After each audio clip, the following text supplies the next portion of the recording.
Recorded on the Grecophone label, Grecophone Records out of Gary, Indiana. That was catalog number 14A, Αυτό το βράδυ το σκοτεινό, and it was Yorgos Katsaros. And at this time, I would like to welcome Professor Petros Vamvakas. He is Professor of International Relations, Political Science at Emmanuel College here in Boston. And we brought him in to interview the founder of Greek Cultural Resources, a cultural nonprofit which is here to preserve, document, and celebrate Greek American heritage and all the history here in America. Professor Vamvakas, the microphone is yours. Well, good morning to everyone. You know, I like the formal introduction. Teddy usually doesn't do this formal introduction for me, so I think I'm gonna start requesting the formal introduction. It's a great pleasure to be here, and I'm very happy to be able to have this conversation or lead this discussion or interview with the founder and person who really has given his life to dedicating his work to this the Greek Cultural Resources organization, and it's none other than Mr. Meletios Pouliopoulos. Oh, thank you for having me here today. So nice to be here. No, I think it's it's like I'm serious. It's a distinct pleasure for me to have this conversation with you on air. We've talked about some of these things, and I think it'll be a great discussion to tell us about what you've done over the years. You know, you've been a staff director at Verizon Communications. You retire from that, and then you dedicate your life to really doing something that's beyond just the individual goal, which is sort of like unique at any time, but especially unique in our time, to really capture and preserve some of our common history. And I think it's really a really valuable sort of like a cause, and something that we should all understand and appreciate, and that's why I'm really happy to be a part of this conversation. Great, thank you. No, thank you, Meleti. So maybe you can take us a little bit, from find out who Meleti is. We hear Meleti. The journey. Yeah, a little bit. Like sometimes we come on the air and people they turn on Mondays and Wednesdays, and Mondays with Meleti or Wednesday with Meleti, but we don't know what the unfolding of the onion, if you wish. Peel back, find all the different layers here. So. It's a real. Thank you for the question. It's a really good one. It's because wherever people see you, that's how they remember you. I used to go around and volunteer at all the festivals, and I've been from Maine down to Rhode Island, down to all over, and I'd usually go and do the work that no one wants to do. I do the dishes or clean up the tables. So someone saw me and they said, "Hey, you're the dishwasher up in Saco." And I said, "Yes, that's me." So I'm surprised at how many people think of me as a radio announcer but don't know any of the work that we've been doing for years with Greek Cultural Resources. So you mentioned that I have a corporate background, and that's true. Yeah. I'm not just someone that likes to play records. There's a whole context for this. Yeah. And as part of the nonprofit, one of the things that you need to do is public display. In other words, presenting the information, in this case, the Greek American history, together with the music in context. And so when I file my reports at the end of the year, I say I've done so many radio programs as part of the fulfillment of the 501c3. Yeah.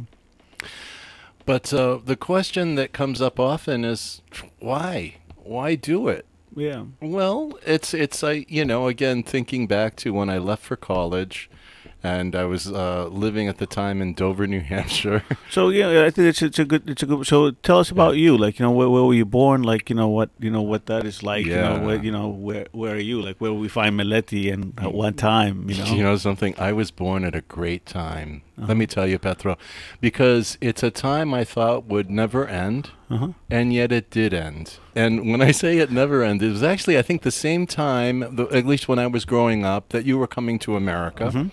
And you're probably at the tail end of it, but you may have witnessed it. And that was a unified community. we had kind of the former, the old guard of the Greek American community, the old leaders, the movers and shakers. So you born here in Boston? No, I was born in New Hampshire. New Hampshire. Manchester, New Hampshire. Manchester. But I was born in an environment where there was a unified community. So that means that when we had a Greek youth organization, Greek American youth organization, it wasn't just for one church, it was all the churches in the area. Yeah. And, there was plenty of music and culture and language and all that. So this is the 1960s, the 1970s? Yeah, exactly. Without putting an exact date on it. I don't want to put you down on an exact date because I'm hearing this, So but what my framing is, I think it's important, is like, what does that community look like? Because we have waves of migration here, Yes. right? Yeah. So this wave of migration that you're born into, first generation, I assume. Yes. Right, first generation. Well, like your parents are the immigrants, and you were born here, or No, actually, Okay. my parents were first generation Okay. Greek Americans. Okay. So I'm a second generation. Okay. I count that way. I have a talk. Yeah, no, I think yeah. Is that the way to do it? Yeah, I think that's the way to do it. But I think it's like we need to sort of you know who you are, but we need to find out who you are and what drives you to this. And it's like I said, there's a little. I hear a little romanticism in what you're describing, Yeah, right? Like there's a yeah. romantic notion there, and I think that also explains the drive that you have. It's a personal drive to capture that time and beyond. Yeah. So I think that's sort of like an important part for us to understand where you're coming from, and what you're doing this. Yeah, so I was born literally born into tradition. I was very fortunate, so that when I went to Greece, it wasn't such a far jump. And it's funny because I remember the first time I went, they say they were laughing at the way that I was speaking because you said, you sound like my grandfather. Because for many of us here, our language froze with certain expressions and things like that just aren't used anymore. So I was a hybrid of that and also being book smart with Greek. And seemingly people wouldn't be able to, I'd be talking over them, and that kind of makes it awkward. So there's this whole area, we were talking about this at one point, of social linguistics. Yeah. And when you go to speak Greek, a lot of people are afraid because they're going to get made fun of. Or someone might say, obviously he's not educated. He can't speak the language. Yeah. So, we as Greek Americans always face that, especially with uneducated people that we might interact with. Or less educated. Less educated. Yeah. But what happens is for me is that I value the traditions, and with the music tradition, for example, the food. I went off to school, and I had craved my parents' cooking. So I remember making stifado when I was cooking at home. I had to learn, right? And then I was missing a lot of things. And for years I've just been missing, there's a lot of our history actually that hasn't been written in the books. And a lot of our traditions and heritage that's been lost, and that's why I started the nonprofit. Yeah, well, that's a great sort of segue, right, to what drives you to to become sort of like a historian of capturing that history of our experience here. Yeah. And I think sometimes we miss the point that we're living through history. We're just so enamored with capturing the history, and we're part of it at the same time. We are. And our former mechanisms, we had newspapers, there was printed material. Yeah. And we've had newspapers for over 120 years. There have been Greek newspapers here in America, but a lot of them haven't been saved. Yeah. A lot of them have lost. And people don't like to hear that. As soon as I use the word lost, they say, oh, you're negative. Well, I can't be, at this point, I can't sugarcoat it. No, so I mean, so what's the earliest that we go back as far as the printed? Well, the first newspaper that we know of in America was done here in the Boston area out of a man that was going to, I believe, at MIT, and Professor Manny Paraskos had documented this on the journalism trail. I think he has a website, and he told us about Neos Kosmos, which is the first newspaper. It was very short-lived. But there are so many other newspapers that were losing. And like, for example, up in New Hampshire, there was a newspaper called Ergatis, The Worker. It had a distribution, we know, of over 10,000. Wow. And it was a very, for its time, very big paper. It's nowhere. A lot of where would that be? It was 19 teens? Or yeah, it was 1910. So just a few years before that, we believe that it started in Lowell, and there's no printed record of it that we know of. Bread and Roses in 1912, right? Right. The newspaper, these people had a printing press, and so they did a lot of flyers and things for the community. And then they had a second newspaper called Acropolis, and it was more of a liberal newspaper, written all in Greek. And that we have most of the editions on microfilm. But in terms of the microfilm now I look not just at Boston and the Boston area. My view is really national and in a global context.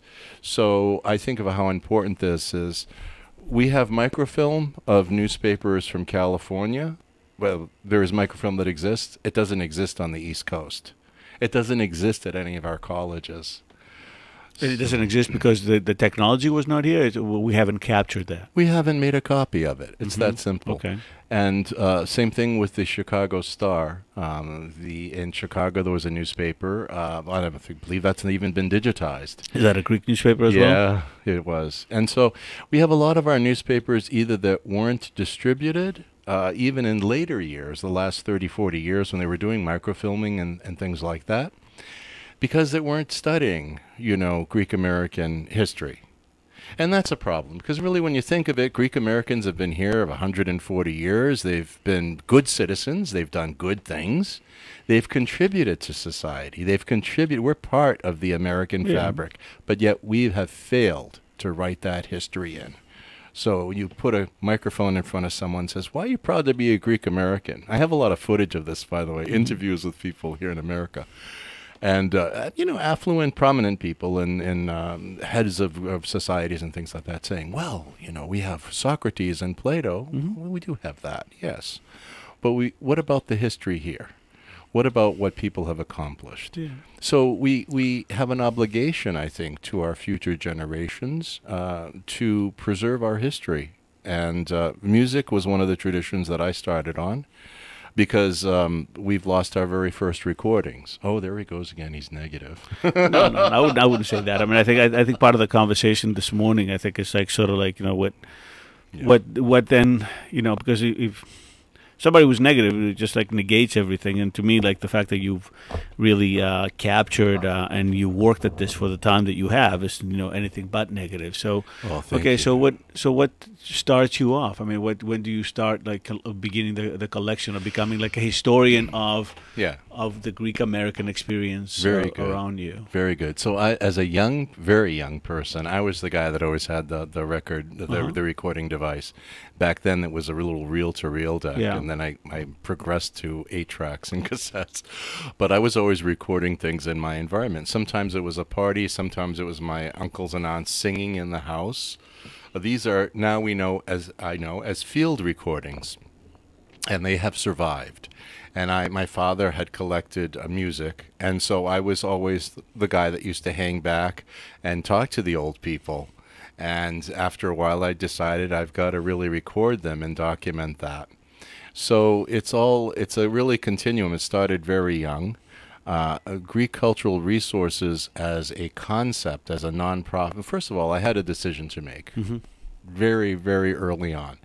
And that's, should I go for a for-profit organization? Wow, these old songs, let's put them on a CD and sell them. Which, of course, there's copyright issues and ethical issues and things like that. And in the end, what do you achieve? Money for your pocket, right? So I decided on the nonprofit route. Yeah. And then when it came to the music, Petro, unfortunately, without the newspapers, without without our history, you don't have the context. You can't even date, for example, the recordings or understand what they're talking about. So has just going back a little bit, just for my own understanding of it. Yeah. So like you have you have like this almost like what sounds like home recordings, like like how people like record Right. like, but you were doing it as a kid, you were doing it as a young man, Mm-hmm. you were doing that kind of a thing. Has there been like a drive to collect some of that stuff, like some of the home recordings that people might have had over the years, Yeah. similar to like other the attic kind of like where all that stuff that's there in the attic somewhere? Yeah, yeah. Well, there are institutions that collect field recordings. They're more academic. These are folklorists, anthropologists that are out in the field, ethnomusicologists and things like that, like Panos Liaropoulos that's collecting the music of Amurgos. Yeah. Things like that. So we have, but the problem is... But you don't do just that. I'm sorry to interject. You don't do just that for the Greek American experience. You haven't gone out and gone, okay, I'm going to get those things, or like that hasn't been like a single focus. Yours is a wider kind of a thing with a wider focus. It is a wider focus, but also, and I have to identify. I'm fortunate because how do you get an expertise? Well, you have to study, right? You have to live in the environment. For years, I did research. I was an independent research and independent scholar, and I hit the road, and I've been all over the country, and I've seen the archives. And so I can speak from direct experience. I've been in touch with most of the heads of the archives over the years to see what they've done. And I know that a lot of our material has not been processed. In fact, Petro, I'm going to make a bold statement. I'm ready. You ready? Because remember we said we were going to make this hardball, and this is we really can make it hardball. We got to make it hardball I because think we need to like sort of like introduce first, like what exactly you're doing and what's what drives you to do this, and I think it's very relatable. Yeah. Well, what drives me is a decline in the higher standards of education, in the rigor and the research that used to be done. I'm fortunate because a lot of students and scholars come to me for help for what they're researching. So let's say you wanted to do the Greek immigrants of Rhode Island, let's say. I have material that is not in the libraries. Now, there are earlier studies that were done, but they were independently published, or they just didn't make their way. Yeah. Most ethnic material written in Greek is not cataloged, and we have a lot of it, a lot of scholarly material. So in order for me to be a historian, I have to know where the archives are and what the condition is. Absolutely. But also in that overview, there is a whole bunch of material that is not being collected by the libraries. And it's not being cared for. For example, just in the music world, sheet music. Very simple. Why is that even important? Who cares? Well, it's very important because it shows how songs were arranged, how they were adapted, we had adapted music. I grew up with American songs that were really, I thought they were Greek. And they probably were. They probably were. I had a professor that used to say that, everything is Greek, everything is Greek. But no, so because our libraries, I won't say be as strong to say they have failed us. And they have done good work. Don't get me wrong, but the bulk of our history is not processed, and not processed in thought, we're losing our artifacts. We're losing our newspapers and our books and our music. And so, what are we leaving for our kids? What are we connecting them with? Well, we're connecting with Plato and Aristotle. Let's hop a plane and go to Greece and see what's happening over there. But the teachers now, we're talking a couple generations of teachers that don't understand the Greek American experience. They don't know the history. And so I don't blame the kids. When I get in front of kids, they get all excited. Yeah. But that's kind of, I know I'm giving you the broad brush. No, I think it's it's great for the audience to get the broad brush and to get this. But I think you're getting to a point that's very, very important. Yeah. And some of it you might say it's a matter of neglect, but some of it might even be a matter of intention. It could be. It could be participation. It's what it is. I don't see people in the libraries. I found a young person one time a few years back, and I was looking at microfilm. Mm-hmm. She goes, "What's that?" And I said, "Oh, it's microfilm." I said, aren't you learning that? Did you learn this?" She said, No. well, how do you do your research? So I started to say I'm very fortunate because we service, I use the royal we here, Yeah, yeah. Scholars, people who are working on their degrees, advanced degrees, and scholars in general. And in the case of dissertations, I usually get copies of those things, and I see what they're presenting and their research. And a lot of times, it's just very flimsy. It's unfortunate. So I think I can play a role to help, if I can get there, to help to guide them, to find the material, to develop critical thinking, to know what's real and what's not.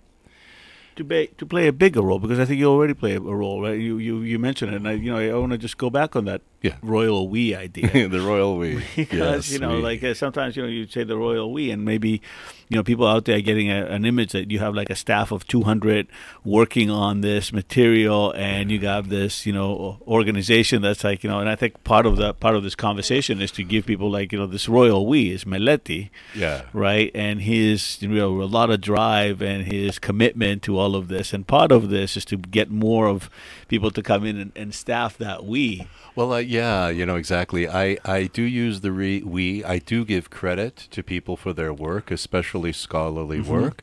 I am disappointed that some people come to me with presenting research that's already been done as their own. I know enough now that I can identify that. But what's different about me as a Greek American is that I believe in partnerships. I believe in working together. So I can use the we and say that I have partnered with these organizations and these schools. Yeah. And that's part of my business plan. No, but I wasn't, I was going somewhere else with the we. It's like, how many people are working with you when you're saying this, what's your staff like, so that's what I'm saying. It's like, I wasn't necessarily going to the other route, but I think it's a good point that you make. But I think one of the aims of the conversation is to really raise the awareness of what you're doing and the support that you might need in doing this, and that this has to be like a wider kind of like a mission. Yeah. Right? It's a mission more than anything else, right? You said something to me the other night. You said that it's a multi-layered kind of a thing. Yeah. And you're absolutely right. So I have had volunteers. I've had more people that I have paid over the years to come in and do work. I'm physically located in New Hampshire. My house is bursting. When you come up, you'll see the furniture is gone. I cannot hold anymore, and it's beyond my collection. So when people say, well, what do you have? Let me tell you that there's 4 or 5 other collections out there that are massive, that could not go in a library without a lot of funding and without being processed and curated, and people don't know what to do. So on one end, so we can just capture some of this, right? So on one end, there is like this major void in our understanding and our historical sort of like connection. Right. Then there is like a lot of ample material out there that's just staying out there. Yeah. And with the passage of time, might just be completely deteriorating and gone. So in a sense, your organization is doing a couple of things. It's trying to, as fast as possible, capture some of that, raise the flag and say, okay, this is like something that we have to do. And at the same time, you're saying, hey, this is like, I'm at capacity here. This is like, this is the kind of a thing that's like, this is bigger than me. It's like it's overwhelming you right now. It's not. It's overwhelming me financially, and it's. I've not just started this yesterday. I've been. 2006. I had my legal work done at legal clinics. By the way, at colleges. There was a college. Franklin Pierce was one of the leading in schools. Yeah. Now it's part of UNH. At the time, they were one of the leading schools for copyright law, and I had projects that were done. I had projects that I engaged with schools down here. And I could do that. I wish I was a little closer. So what are you going to do, But the work, something that the Greek Americans don't understand, the Greeks from Greece don't understand, is the idea of a nonprofit, of a cultural nonprofit, right? You come from Greece, and most of the museums and archives there are funded by the government. And we also have a belief here that someone else is going to fund it. Someone else is listening. Oh, he sounds so good. If I could just turn those bravos into donations. because I don't have a product to sell. I don't have to say, this is the best water right here. Okay, you got to get this water, and He's shaking a bottle of water. Shaking a bottle of water. I think it's water. It's a little bit, it's my pick-me-up. But to say that, but to try to connect people to these things that are missing. Now, you mentioned my corporate experience. Can I just go back to that for a minute? Sure. So I was trying to talk with someone yesterday about that, and they say, I know about your experience. Well, there was a real important point in my career when no one knew about the Internet, when I was saying that it was in its infancy. Mm-hmm. And I was going and lecturing. I developed courses, and I was teaching in the community back then. I have these on videotape, VHS tapes. But I was also setting policies for the company and getting in front of I ended up going to the president. I skipped so many levels because there were so many naysayers, so many people saying, well, it's okay, why don't you do this over here? And I said, no, we have to move a lot faster. This is critical. And this is how I feel right now. Okay, the Internet, of course, everything that I was saying back 30 years ago has come to be true. Mm-hmm. And I think the same thing could be said about us losing our artifacts. I can tell you, and we could spend a long time talking about things literally that have been thrown out, things that are heading for the trash I can't rescue. And for what I do for that, it does take money and support. So what's the, this is like, you toss the ball at me, so I'm gonna try to hit it. Maybe I'll swing and a miss, but I'll try to hit a home run. So how does somebody, support what you do, like physically and financially? Yeah, well, absolutely. I think we've had a couple of wins with projects recently. Uh-huh. So I have a website, GreekCulturalResources.org. So if anybody wants to get on there, right, it's GreekCulturalResources.org. Yeah, okay. And there's a button there that says donate. Okay. You do get a tax write-off if that's your thing, and I'd appreciate it very much. Now, also projects, I've done... it's going on 10 years of projects. So when you're saying projects, describe what a project looks like for somebody who doesn't know. Like sure. Yeah. So for example, I'm doing a project right now up in Manchester, New Hampshire. It's one called St. George Memory. Okay. And again, it's unlike anything that's happening in the country, and it's something that needs to happen all over the place, right? And that's for a community to claim back its history, to understand its history, to correct its records, and we're doing a little oral history piece as part of that.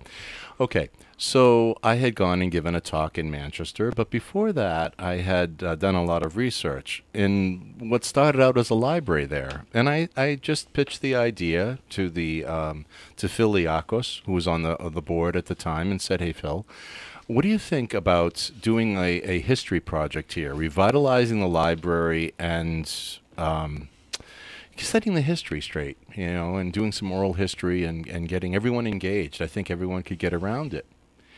Yeah, he brought it to the board of directors. They voted unanimously. They all felt this was the right time. And very pleased to say the project is self-funded. We set a $10,000 goal. We've exceeded that, and the community is engaged. So that a project like that has a beginning and an end? It has a timetable and a budget? I mean, how does that... I see it continuing. Okay. I mean, what we want to do is I've cataloged. We have cataloged. I'm going to do the royal we again. Because there are some volunteers now. We have engagement. We actually set that as a metric. I think that's important to also understand, right? And I think it's great that you're doing this, but it's also like, the more people you have as a buy-in, the more of a buy-in you have on the other end of it. Like, it's not like somebody's just like a little private thing, but they're like, there's a wider, support structure there. So I think that's also important for the audience to also be able to say, hey, I'm part of a growing group here. Yeah. Do you have Netflix? I do. I don't think there's a person on the planet who doesn't have Netflix. Right. Well, I'm going to make a popular cultural reference now. Maybe, this is going to be a hardball the other way around. Hardball the other way around. Because when it comes to popular culture, I have a hard time identifying who Beyonce is. So. I know. Me too. Well, there was a film that had introduced about 6 months ago called "Don't Look Up," and I forget who the stars were, and it's actually a very disturbing film. And the premise is that there's a scientific crew that was looking up at the skies, and they saw this huge meteorite that was going to come, and it was coming towards Earth. It was 8 miles wide, and if we didn't do something quickly, we could all perish. And the doctor, the head of the team, brought it all the way up to the president, and there was all these people who are just trying to keep a status quo. No, everything's fine. Don't upset people with that. You don't want to upset people.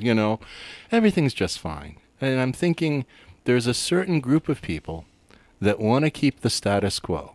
Our kids say their poems, we have our parades, and we have our festivals.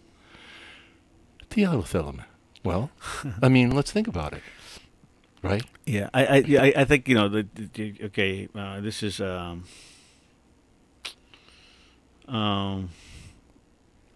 I think the you raise a good point here, and I think this might be like something of a cutting kind of a. I'm going to ask it anyway. I mean, a lot of our history is divisive, so maybe, just maybe, we just like this amnesia that we're working on, a collective amnesia. Well, it is. Right? It's a collective amnesia that we're working on might be more preferable to sort of like, linking that history together, because you know better than anyone if you look at those archives. Yeah. There's separate churches, there's separate newspapers, there's separate all kinds of things like that going back. And I think it takes sort of like, this diocese up in Manchester who you're doing this project. I think it's a great thing, because you can look at history straight in the face and really learn from it and not repeat it. So how much of that do you think, because you raised the question about the parade and the poems and all that stuff is sort of like, creating a historical past that might not necessarily be, 100%. Yeah. It says things that unite us. Like, we can unite over a lukuma. We don't have to find out whether it's a right-wing lukuma or a left-wing lukuma. Whether it's a royalist lukuma or a liberal lukuma, right? So we have to, we're united over those things. So how much of that you think you're running up against? Well, I'll tell you, there's some controversial things that you hit. And some things that I can't mention on the air, but I will tell you that history is history. Yeah. It's not for us to judge. Recently, I think I gave you a list of all the filmmakers from all over the world who have come to our home, our nonprofit, to ask us about the lost history here. Yeah. And most of them come and they want to ask about Rebetika. Tell us about Rebetika. Because it's a fashionable thing. It's a fashionable thing, right? This is the thing. So recently, Maya Tsoklis had come. She had interviewed a lot of people. Very, very nice person. Chronis, the director, was there, and we have a connection together in Greece, which is nice.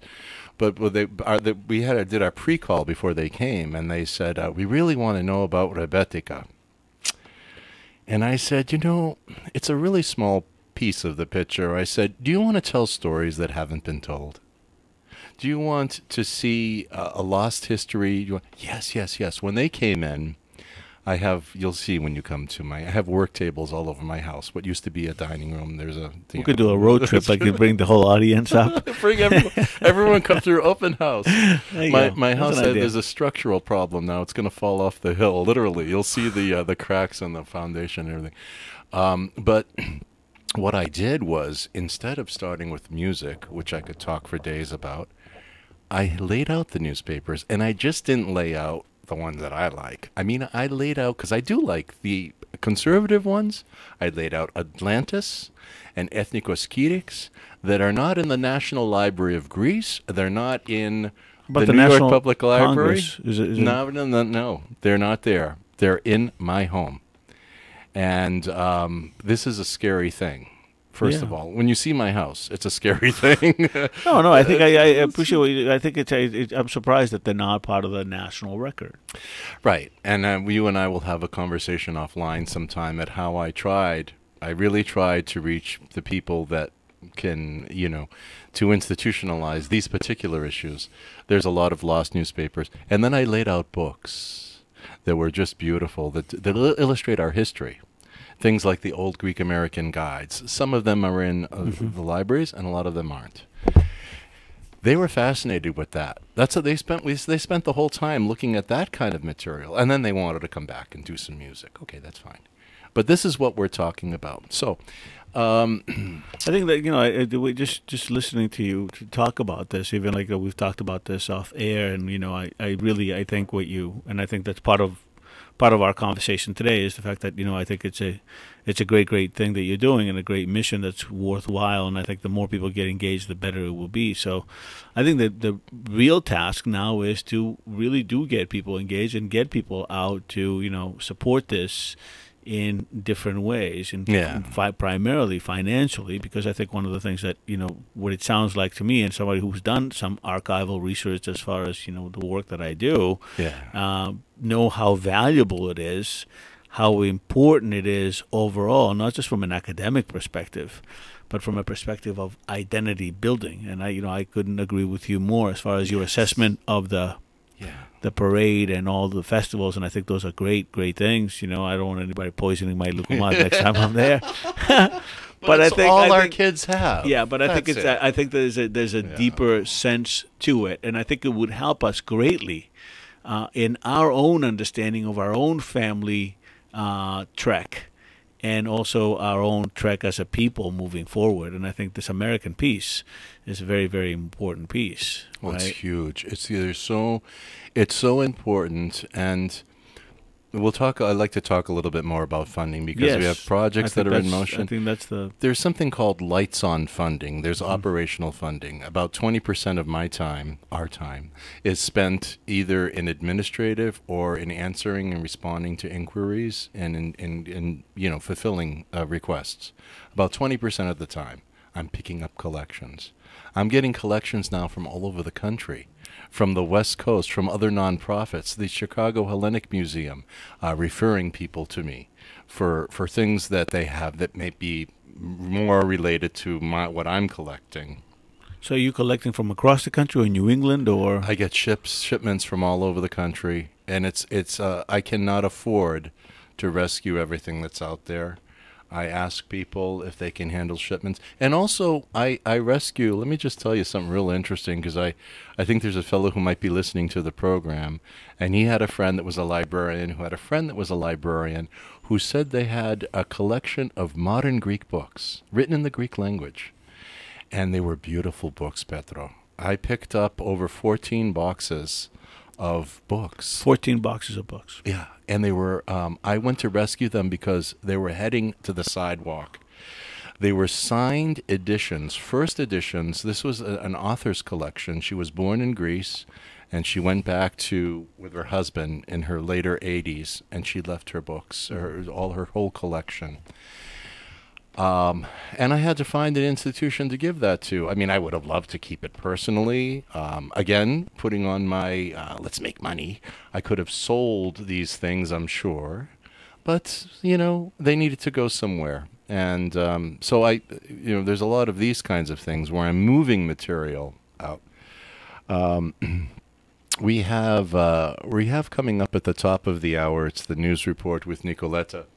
Petro, I wonder if you can stay on just a little bit longer. I can stay for a little bit, yeah. Okay. All right. Well, let's see if we can do this. We're going to go back to Grecophone Records, to a song that is very attractive to people who like Rebetika. And let's see if I can do this here. This is going to be familiar to you, I'm sure. This is Metsakis Orfanidis. He's the brother of Anna Chrysafi, and this is recorded between 1946 and 1948 on Grecophone Records. Stay tuned for the news report, and we'll be back with Petros Vamvakas, interviewing the founder of Greek Cultural Resources.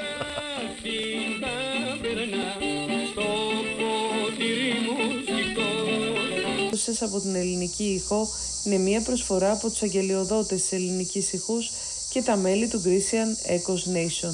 Να έχετε καλή ακρόαση. What do you think those, what were all that hissing there? That's cicadas. That's she's doing it right from Greece. So that's Jijikia. Seriously, huh? That sounds frightening. This is my Jijikia.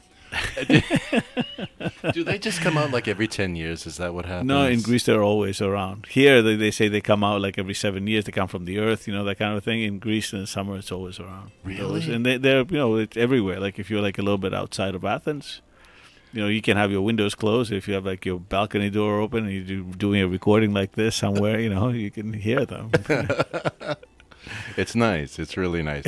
Well, we're back with Professor Petros Vamvakas. He's a professor at Emmanuel College in Boston, professor of political science and international relations, a regular commentator here. And we brought him in to interview the founder. Well, it's funny. Cultural resources, which is Meleti, which Mr. Pouliopoulos, I should say, not, because you know him as Meleti, and you see like the surface, but below the surface is like this grand wealth of knowledge and experience and a tremendous mission. I think that needs to be supported and needs to like overcome. We're talking, while Nicoletta was doing her report. I think, and I'll be honest with the audience because I really believe this myself, and I think that's a driving thing for me as well. I think we live in a society and at a time both that is built on amnesia, is built on forgetting. And if we forget to remember, that's going to be a problem for all of us because we need to have our roots. And I think what Meleti is doing is a service to all of us. And I'm not just saying that because he's right in front of me, but I think we owe it to each other. We owe it to our grandparents. We owe it to our grandkids. We owe it to our sons, daughters, our parents who made that big voyage and came over here and established ourselves as a community for us to really support this and not only support it with our good words, bravo Meleti, but also to write that check or support it in a substantive way. We all listen to NPR or we listen to all these organizations. We give money all kinds of different ways, and this is not just money that you give to an organization that's tax write-off, which it is, but it's also giving back to you. And to your grandkids and to your parents. So I think, I'm very grateful to be part of this conversation with you this morning because as I've known you for a while and, in conversations that we have off the air kind of a thing, I don't realize, even knowing what you do, I don't realize the depth of what you do. So I think it's very important for us to sort of like put it in front of everybody right now and to say, okay, step up to the plate, as Ted would say, and take a swing for the fences. One for the team. Yeah. I think it's an important thing. I think it's an important thing. I mean, we all could use it to have memory and not to fall in amnesia and aphasia. Aphasia. To talk about those Greek words. Here's a word for you, aphasia. You can't just live without any kind of a historical memory. So. Yeah, it's funny because as soon as you say that now, people are saying, well, I should give, and then probably they walk away saying, well, someone else will. I'll do it another time. GreekCulturalResources.org. There is a donate button there. There are a number of projects that you've all heard about. There's also the lion's share of the funding right now is needed for operational expenses. I need to upgrade the website. I have plans now to integrate a content management system so that I can do the kind of digital exhibitions that are being done by museums and some schools that have that. That can also house a digital library where I could, if I got the blessing, say, put up the Hellenic Chronicle or put up. I did get permission, by the way, from a couple of other newspapers and periodicals that have come and gone here in America I got copyright permission to digitize that.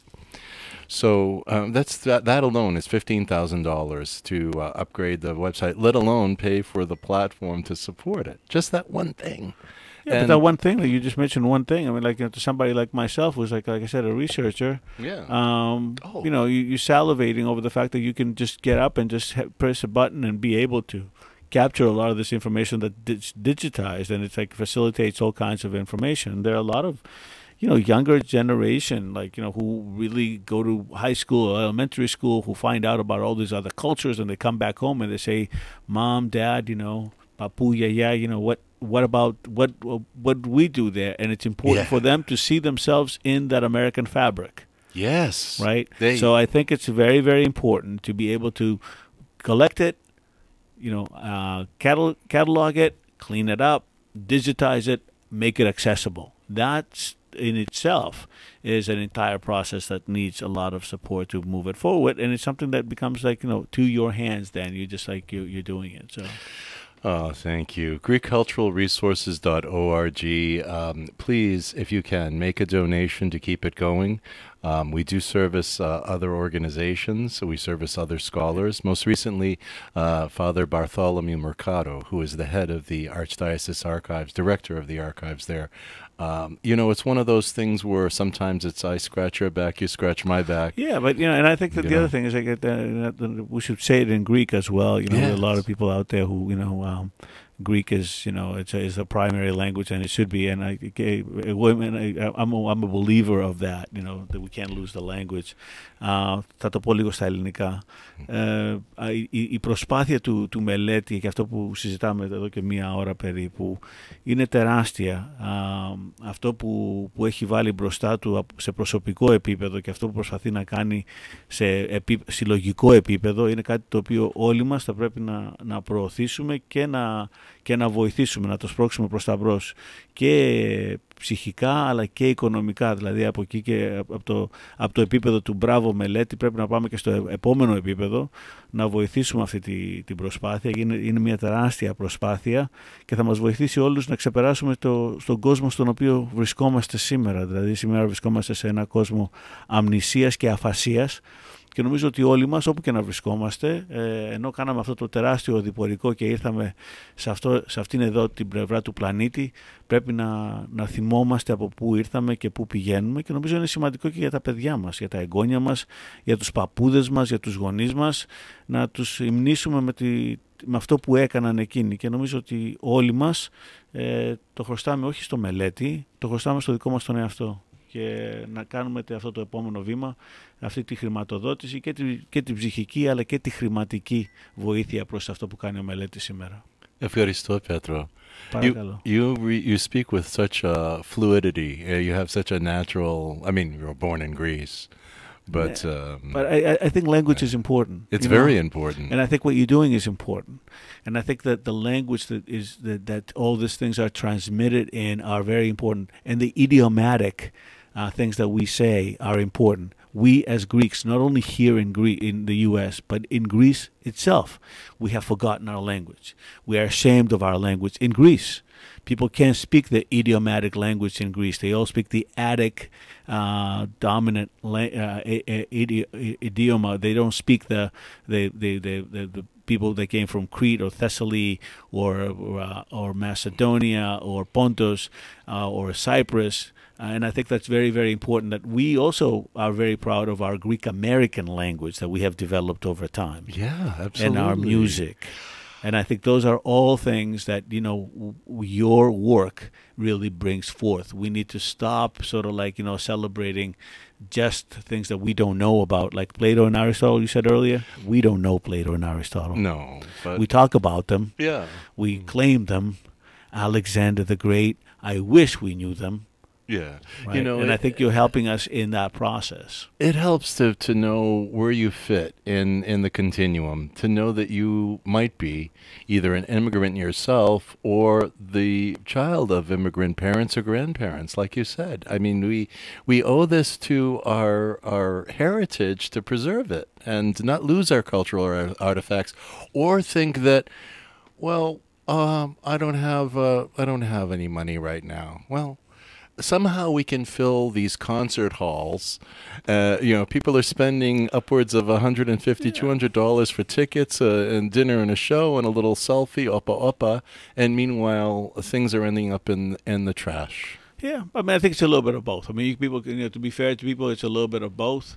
and I think people can find it and support in different ways. But I think the financial piece is very, very important, and I think the engagement piece is very important. I think younger people need to be engaged. I know that a lot of Greek families who have younger people in their families, and I do Elinomathia with Yannis Katsaros and what they do at the church in Agios Nektarios, which is another tremendous kind of a thing that people do. Yeah. And I see a lot of kids every year who come and take the Elinomathia exam, and I am touched every time, because there really is a drive there for them to know more, and we owe it to them to teach them more.